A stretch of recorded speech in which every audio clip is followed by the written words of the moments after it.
بسم الله الرحمن الرحیم. با نام یاد خدای پاک مهربان، با نام یاد خدای دانا و توانا، خدای به همتا، خدایی که صاحب جلال و عظمت و بزرگی و زیبایی هست، خدایی که صاحب همه هستی، منبع تمام سلامتی، منبع زیبایی ها، منبع محبت، منبع ثروت، منبع آرامش و منبع مهربانی هست. سلام و درود خداوندی نثار یکایک شما عزیزان باشد. انشالله که در هر کجای این دنیا هستین تنتون سالم و زندگیتون سرشار از برکت و آرامش خداوندی باشد. به نظر احمدی هستم، باز هم با یک برنامه دیگه در خدمت شما عزیزان قرار دارم. امروز میخوایم که در مورد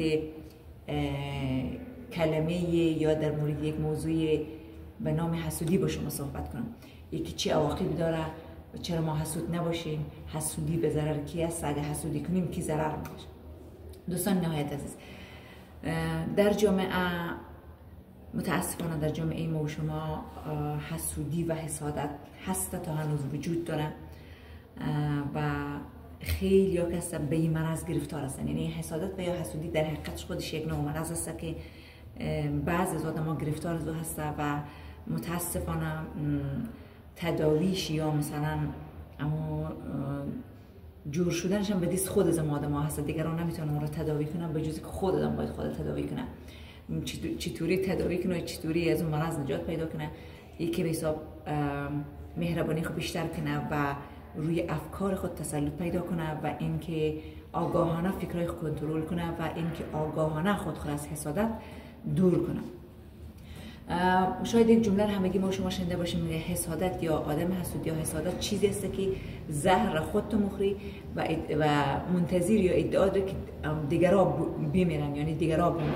همچین چیزی نیست. حسادت برای خود آدم ها ضرر داره، برای خودی کسایی که بسیار احساس حسودی میکنن فقط ضررش برای خود اونا میرسه، در حالی که آدمایی که ما در مقابل اونا حسادت میکنیم اونا راحت و آرام زندگی خود پیش میبرن و کسی که بسیار واقعا ضرر میکشه خود آدم حسود هستن. بیاین که هر چیز را به خود میپسندیم به دیگران هم بپسندیم.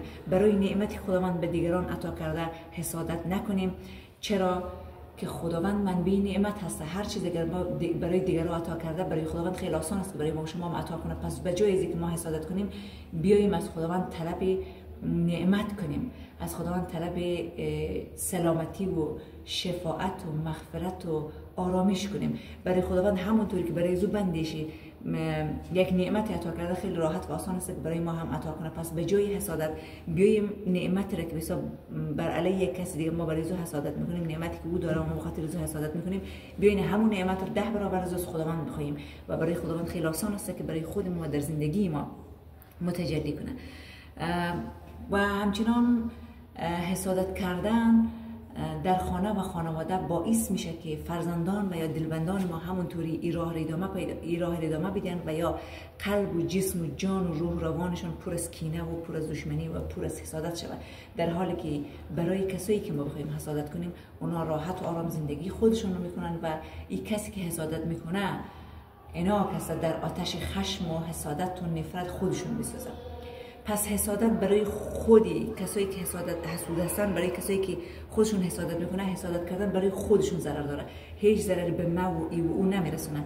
فقط آدم حسود خودش ضرر به خودش میرسونه. پس متوجه باشیم که نباید در هیچ مرحله، در هیچ وقت، در هیچ جای زندگی نسبت به همدیگر حسادت کنیم، چون برای خداوند خیلی آسان است. همون نعمتی که برای از عطا کرده برای من میتونه عطا کنه، برای تو میتونه عطا کنه. پس به جای حسادت بیایم نعمت از خداوند بخوایم، بیایم رحمت و مغفرت از خداوند بخوایم. در حفظ امان خداوند باشیم. تنتون سالم، موفقیت همراهتون باشد، زندگیتون سرشار از برکت و آرامش نعمت خداوندی باشد و در حفظ امان خداوند باشید.